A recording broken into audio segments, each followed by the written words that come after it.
दोस्तों, आपने तो वो खबर सुनी ही होगी जिसने मोदी सरकार की टेंशन बढ़ा दी है, मोदी सरकार को हिलाकर रख दिया, जिसकी वजह से मोदी सरकार गिर सकती है। मोदी सरकार का केंद्र से पत्ता साफ हो सकता है। दरअसल मोदी जी के करीब 100 सांसद की सदस्यता रद्द होने का खतरा मंडरा रहा है। इतना ही नहीं, कैबिनेट के 28 मंत्रियों को अपना पद भी छोड़ना पड़ सकता है। तो क्या है पूरी खबर, हम आपको बताएंगे, लेकिन आपको बता दे पहले, वो कहावत तो आपने सुनी ही होगी ना कि जिनके घर शीशे के होते हैं वो दूसरों के घर पर पत्थर नहीं फेंका करते। तो ये कहावत चाल चरित्र और चेहरे की बात करने वाली मोदी सरकार की बीजेपी पर बिल्कुल फिट बैठती है। तो आपको हम बता दें कि आखिरकार पूरा का पूरा माजरा क्या है। नमस्कार, मेरा नाम है प्रिया, आप देख रहे हैं पब्लिक इंट्रो। दरअसल दोस्तों, भारतीय जनता पार्टी के जितने सांसद इस वक्त मौजूद है संसद के भीतर, उसमें 94 सांसद यानी कि 94 एमपी मेंबर ऑफ पार्लियामेंट की सदस्यता जाने की तलवार लटक रही है। ये हम क्यों कह रहे हैं, उसके पीछे एक बहुत बड़ी वजह है,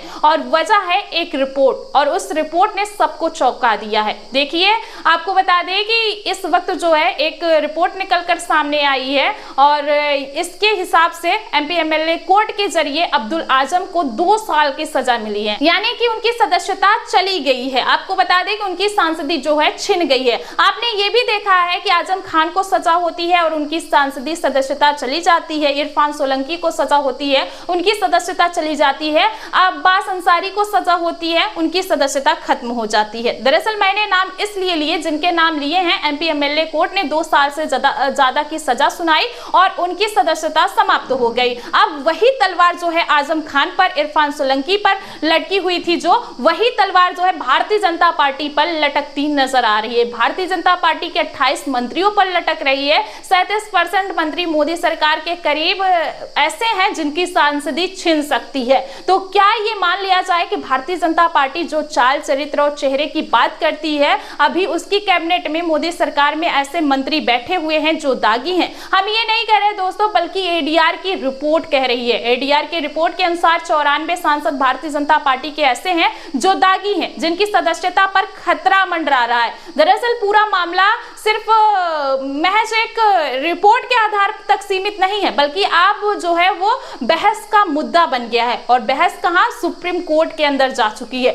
यानी सुप्रीम कोर्ट में ये याचिका गई है और इस याचिका पर सुप्रीम कोर्ट में सुनवाई हुई है और सरकार से भी जवाब तलब कर लिया गया है। सरकार का जवाब क्या था वो आगे हम आपको बताएंगे, लेकिन याचिकाकर्ता ने क्या कहा और जज क्या उस पर जवाब दिए, उसे समझना बहुत जरूरी है। फिर आपको समझाएंगे कि आखिरकार मोदी जी की पार्टी यानी कि बीजेपी की कहनी और करनी में कितना फर्क है, वो भी बताएंगे। मगर उससे पहले आप एडीआर की रिपोर्ट पर नजर डालिए। एडीआर की रिपोर्ट कहती है कि 94 सांसद भारतीय जनता पार्टी के ऐसे सांसद जो संसद में बैठे हुए हैं, उन पर गंभीर मामले, आपराधिक मामले दर्ज हैं। किसी ने महिला के साथ गलत व्यवहार किया, उसका आरोप है, तो किसी पर हत्या का प्रयास, उसके आरोप हैं। बड़े बड़े आरोप हैं और याचिकाकर्ता इसी मामले को लेकर यानी एडीआर की रिपोर्ट के आधार पर सुप्रीम कोर्ट जा पहुंचा है याचिकाकर्ता। और सुप्रीम कोर्ट ने जो कहा है अब वो भी सुनिए। सुप्रीम कोर्ट ने कहा कि इन आपराधिक छवि के नेताओं का, जिसमें भारतीय जनता पार्टी के 94 सांसद, 28 मंत्री ही नहीं है,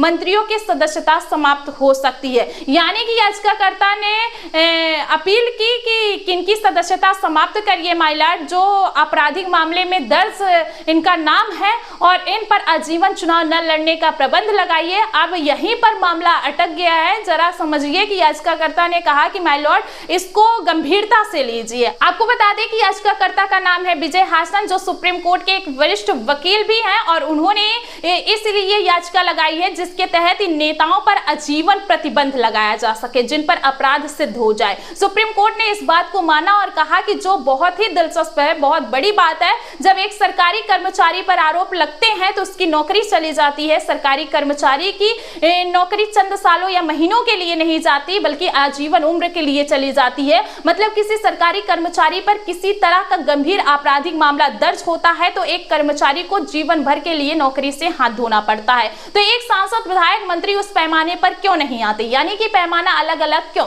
फिर यही सांसद, मंत्री कैसे बन जाते हैं? वो नेता जो जीत कर जिन पर अपराध के मामले दर्ज है वही संसद में पहुंचता है, मंत्री बनता है, संसद के भीतर कानून बनाता है। यह बात जो है वो जस्टिस मनमोहन और जस्टिस दीपांकर दत्ता की बेंच ने कही है। दोस्तों, हमारे देश में एक कानून है कि 2 साल की सजा जिसको होती है उसकी सांसदी छीन ली जाती है, नेताओं पर उसकी सदस्यता रद्द कर दी जाती है। लेकिन ये बात जो है इन भारतीय जनता पार्टी के सांसद नेताओं पर भी लागू होनी चाहिए कि जो अपराध की श्रेणी में आते हैं उन पर भी कार्रवाई होनी चाहिए।